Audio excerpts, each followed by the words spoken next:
दीवार के ऊपर शिखर तोड़ करके गुंबद बना देने से ये गंगा जमुनी तहजीब नहीं होती। वो हमारा आक्रांताओं द्वारा तोड़ा गया। और इस सदन के माध्यम से श्रीमान उन पुजारी को भी हम प्रणाम करेंगे 31 वर्ष जिन्होंने चाबी संभाल के रखी कि एक न एक दिन ऐसी सरकार आएगी कि ये ताला खुलेगा और इस चाबी की आवश्यकता। जो भी संकट में आया उसको हमने अपनाया। कभी किसी हिंदू ने नहीं कहा कि हम मुसलमान के साथ नहीं रह सकते। अगर बाबर और औरंगजेब की अनुसरण करेंगे, उनका अनुकरण करेंगे, तब तो शांति की कोई गारंटी नहीं।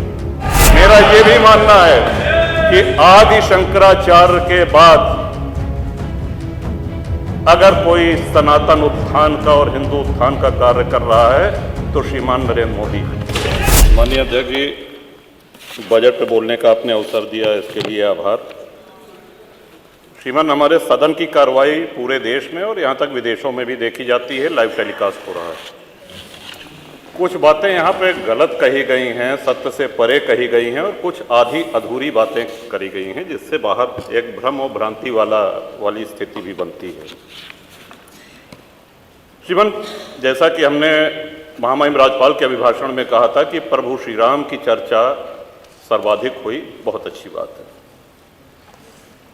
डॉक्टर लोहिया को मानने वाले लोग भी ये मानेंगे कि डॉक्टर लोहिया ने जन सामान्य को भगवान श्री राम के आदर्शों पर चलने की प्रेरणा देने के उद्देश्य से प्रतिवर्ष रामायण मेले का आयोजन किया करते थे। डॉक्टर लोहिया का ही एक ये बयान था कि बाबर, गजनी, गोरी, औरंगजेब लुटेरे थे, रसखान और रहीम हमारे पूर्वज थे।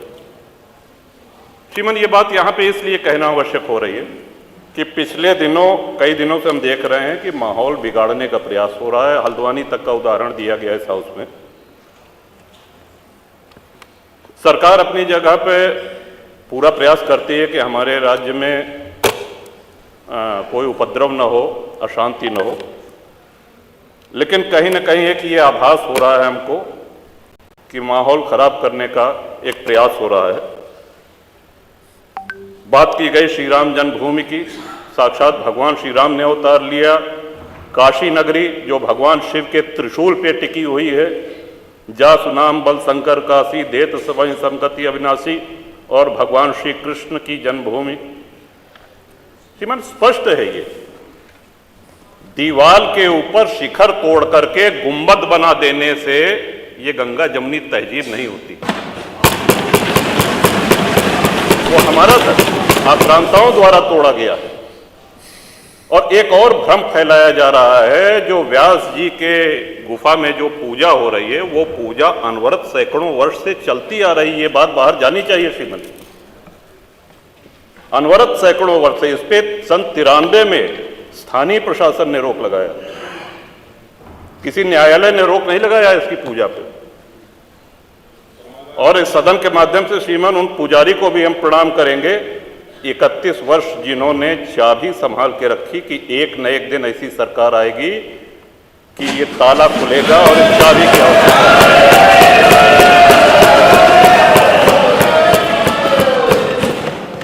अल्लामा इकबाल, फिर वही होता है कि आधा अधूरा बोल दिए जो है पूरा बोलना चाहिए।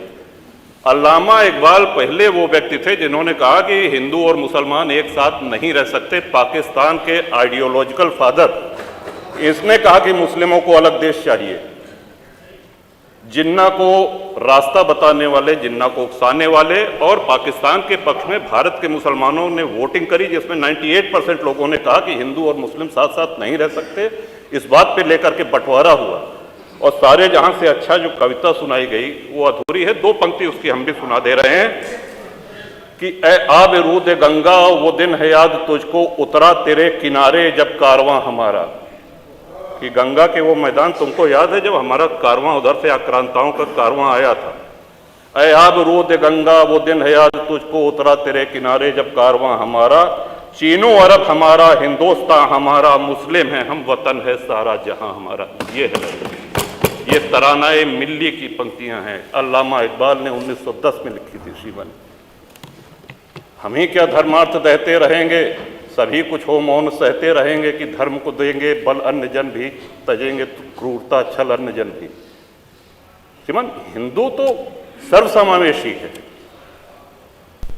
किसको आश्रय नहीं मिला, किसको आसरा नहीं मिला। यहां पे जो भी संकट में आया उसको हमने अपनाया। कभी किसी हिंदू ने नहीं कहा कि हम मुसलमान के साथ नहीं रह सकते।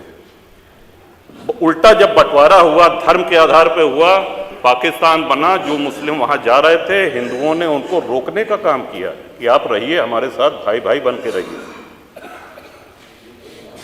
ये इस संवेदनशीलता को रसखान जी, अब्दुल रहीम खान खाना, इनके आदर्शों पे चलेंगे तब अच्छा वातावरण, अच्छा माहौल बनेगा। अगर बाबर और औरंगजेब की अनुसरण करेंगे, उनका अनुकरण करेंगे, तब तो शांति की कोई गारंटी नहीं। मैं फिर से पुनः बधाई देता हूं, इस बजट का समर्थन करता हूं और माननीय योगी जी की सरकार को बधाई देता हूं।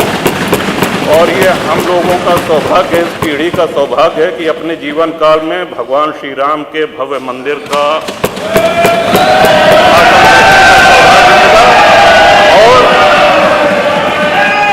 मेरा ये भी मानना है कि आदि शंकराचार्य के बाद